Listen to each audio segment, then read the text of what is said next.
আসসালামু আলাইকুম, কেমন আছেন? আশা করি আল্লাহর রহমতে অনেক অনেক ভালো আছেন। অন্য জাতির প্রতি রইল আমার আন্তরিক শুভেচ্ছা। তো আমরা যারা দর্জি কাজ করি, ঘরে বসেই দর্জি কাজ করতে হয় আমাদের, যেহেতু আমরা মহিলা মানুষ। তো তাই বুঝে আমি না, আপনাদের বিষয়টা বলতেছি। তো যারা ঘরে বসে দর্জি কাজ শিখতে চান বা দর্জি কাজকে ভালোবাসেন, কিছু পারেন না, এরকম অনেকেই দেখা যায়। তো সেলাই মেশিনের অনেকটা সমস্যা হয়, পারে না এরকম।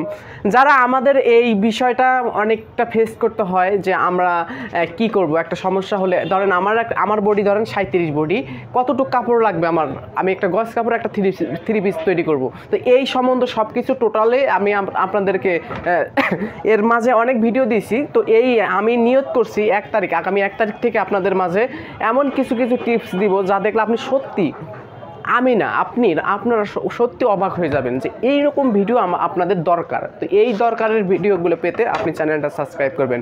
শুধু এইমাত্র একটা কথা রিকোয়েস্ট থাকবে, কাটিং শিখি চ্যানেলের পক্ষ থাকবেন। তো কাটিং শিখি চ্যানেলে আমার চাপা কি না, অসম্ভব। আপনি চ্যানেলের ভিতরে ঢুকের পরে আমার যে কাটিং আছে কাটিংগুলো দেখেন। যদি কাটিংগুলো দেখে যদি ভালো লাগে তাহলেই সাবস্ক্রাইব করবেন। আর আপনি যদি অলরেডি সাবস্ক্রাইব করেও থাকেন, আপনার ওই ভিডিওগুলো যদি দেখে যদি ভালো না লাগে, তাহলে আমি আপনাকে বলবো আপনি আনসাবস্ক্রাইব করে চলে আসবেন।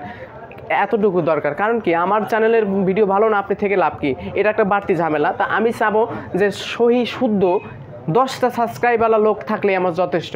কারণ ভালো ভিডিও হলে ভালো সাবস্ক্রাইব এমনিতেই বাড়বে, আমার বলার কিছু নাই। তো আমার ভিডিও যদি ভালো হয়, আমার শিক্ষার্থী যদি ভালো হয়, তাহলে আপনারা অবশ্যই করবেন। তো ভালো থাকবেন, সুস্থ থাকবেন, আবার দেখা হবে ইনশাল্লাহ। তো সেই আমি আরেকটা কথা বলি, সেটা হলো আমার কাটিং শিখি চ্যানেলের চ্যানেলে ঢুকে দেখুন, আমার হাজার ভিডিও পেয়ে যাবেন। তো শুধুমাত্র দর্জি কাজ শিক্ষা দেওয়ার জন্য। তো ভালো থাকবেন, সুস্থ থাকবেন, খোদা হাফেজ।